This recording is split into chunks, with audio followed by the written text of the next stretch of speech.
नमस्कार फ्रेंड्स, मैं संजय गुप्ता स्वागत करता हूं आपका इस चैनल पे। जैसा कि आप लोग जानते हैं कि इस चैनल पे हमेशा मैं आपके लिए कुछ ना कुछ नई इन्फॉर्मेटिव वीडियो लेकर आता हूं जो कि गाड़ी से रिलेटेड होता है। तो आज का जो मुद्दा है वो है कि सर्विस एडवाइज़र की क्या क्या जिम्मेवारी होती है। किसी भी ऑटोमोबाइल कंपनी में सर्विस एडवाइज़र की जिम्मेवारी क्या होती है, जिम्मेवारी का मतलब होता है उसका क्या क्या काम होता है। तो आज इस पर हम लोग थोड़ा सा डिटेल में चर्चा करेंगे।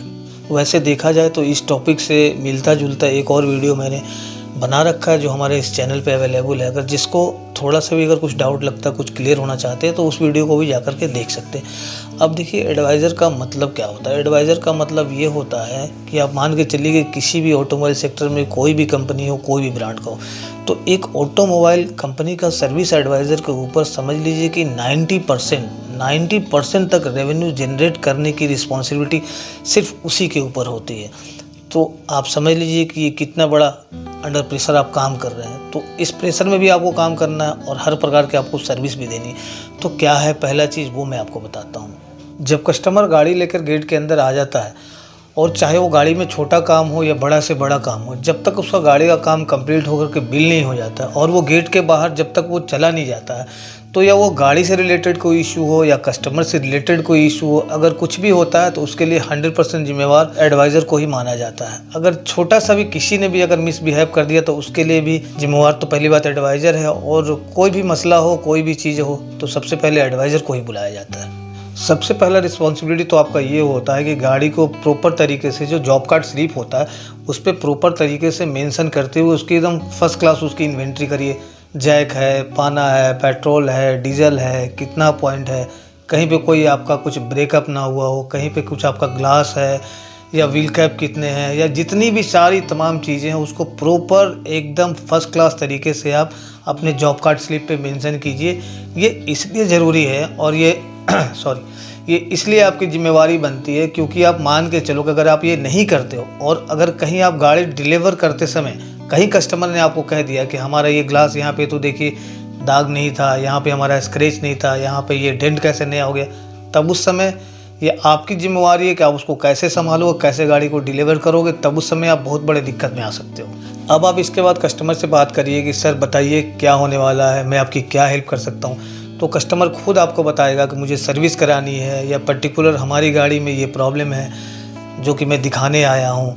तो कहने का मतलब ये है कि जो भी चीज़ वो बताता है या जो बता रहा है उसकी बात को बहुत बारीकी से और बहुत ध्यान से सुने। ये नहीं कि वो बोल रहा है आप अपनी ही बोले यार, पहले उसकी पूरी बात को आराम से उसे बोलने दें और सुने। और जो 2, 4, 5 पॉइंट जो वो बोल रहा है, कम से कम उस पॉइंट को ज़रूर नोट करें जो वो बोल रहा है, जिसको हम लोग बोलते हैं वर्डिंग कैप्चर। तो वो चीज़ आप ज़रूर करें।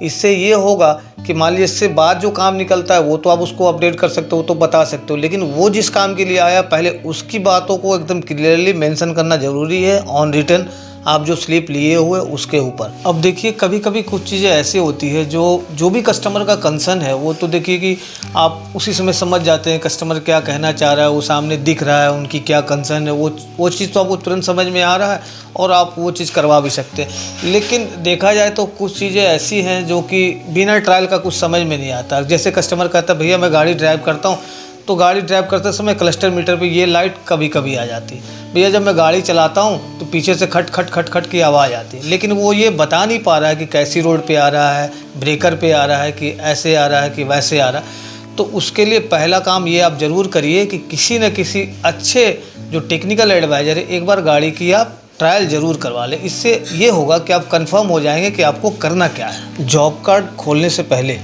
आप ये कस्टमर को अच्छी तरह कंफर्म कर दें कि सर आपको इस टाइम तक गाड़ी में आपको वेट करना होगा, इस समय मैं गाड़ी की डिलीवरी कर पाऊँगा, आपका लगभग ये एस्टिमेट आ रहा है, जो आपने जो काम बताया है आपकी गाड़ी में इतना खर्चा है और इस टाइम पे मैं डिलीवर करूँगा। ये चीज़ क्लियर करना बहुत ज़रूरी है।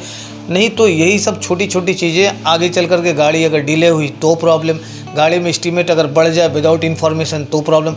तो ये आपकी पहली जिम्मेवारी है कि इसको सबसे पहले आप कस्टमर को कंफर्म कर दें, जो कि आपके लिए भी बेहतर होगा। अब आप सिस्टम पे जॉब कार्ड को ओपन करें। जॉब कार्ड ओपन करने के बाद फ्लोर इंचार्ज को हैंडओवर करें। फ्लोर इंचार्ज इसके बाद किसी न किसी मैकेनिक को आपकी गाड़ी पे अलॉट करेगा। अब इसके बाद का जो समय है वो आप देखिएगा, जो कस्टमर आपके पास वेटिंग हॉल में वेट कर रहे हैं, गाड़ी कब रेडी होगी, कब उन्हें लेके जाना होगा, ये जो टाइम है आपके लिए बहुत क्रीम वाला टाइम है। आप इसी टाइम को आप यूज़ कर सकते हैं रेवेन्यू को जनरेट करने के लिए, अपना इंसेंटिव क्रिएट करने के लिए। ऐसी बहुत सारी तमाम चीज़ें हैं जिस पर अभी मैं आपको बताऊंगा। ध्यान से इस बातों को आप सुनिएगा। आपको करना क्या है कि आप कस्टमर के पास जाइए, कस्टमर का मूड देख कर, कस्टमर का लोकेशन देख करके आप उनको आराम से उनके पास जाइए, थोड़ी देर इधर उधर की बातें करिए, चाय कॉफ़ी ऑफ़र करिए।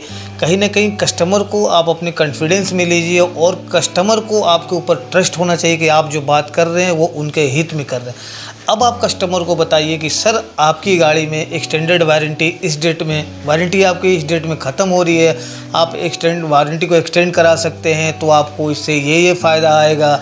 आप सर गाड़ी में इंटीरियर करा लें, आप गाड़ी में टेफ्लॉन करा लें, एंटी रस्ट करा लें, इससे आपको ये फ़ायदा है। इस अगर नहीं कराते हैं तो आपको ये नुकसान है।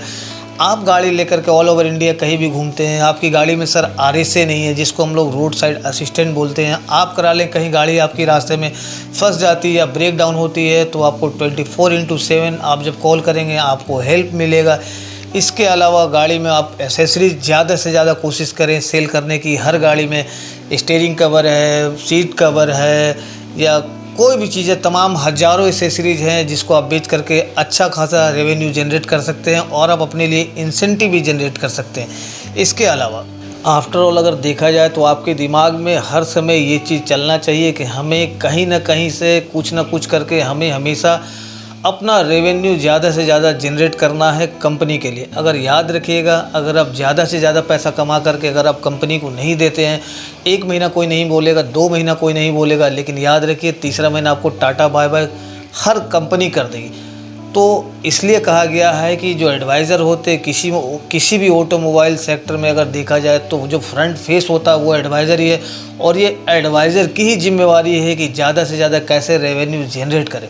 तो याद रखिएगा, बहुत ही सोच समझ करके, कहीं भी अगर देखा जाए तो लोग बहुत सोच समझ कर ही एडवाइज़र अपॉइंट करते हैं। और काफ़ी इंटरव्यू भी जब आदमी देता है तो उसमें 50 तरह के सवाल पूछते हैं। आखिर क्यों पूछते हैं? इसलिए कि वो आपको देखते हैं, परखते हैं कि आप कर पाएंगे उनके लिए या नहीं कर पाएंगे। चलिए थोड़ी देर के लिए मान भी लेते हैं कि आप बहुत अच्छा रेवेन्यू जनरेट कर रहे हैं, आप बहुत अच्छा काम कर रहे हैं, कंपनी को अच्छा खासा पैसा कमा के दे रहे हैं, लेकिन एक बात हमेशा याद रखिए कि हर आदमी ये देखता है और आपका फीडबैक हर आदमी लेता है कि आप जो भी कस्टमर अटेंड कर रहे हो वो कस्टमर आपसे खुश है या नहीं, उसका फीडबैक कैसा है, आपका काम करने का तरीका कैसा है, आपसे हर कस्टमर कोई नाराज़ तो नहीं है या कोई एक भी कस्टमर नाराज़ तो नहीं है।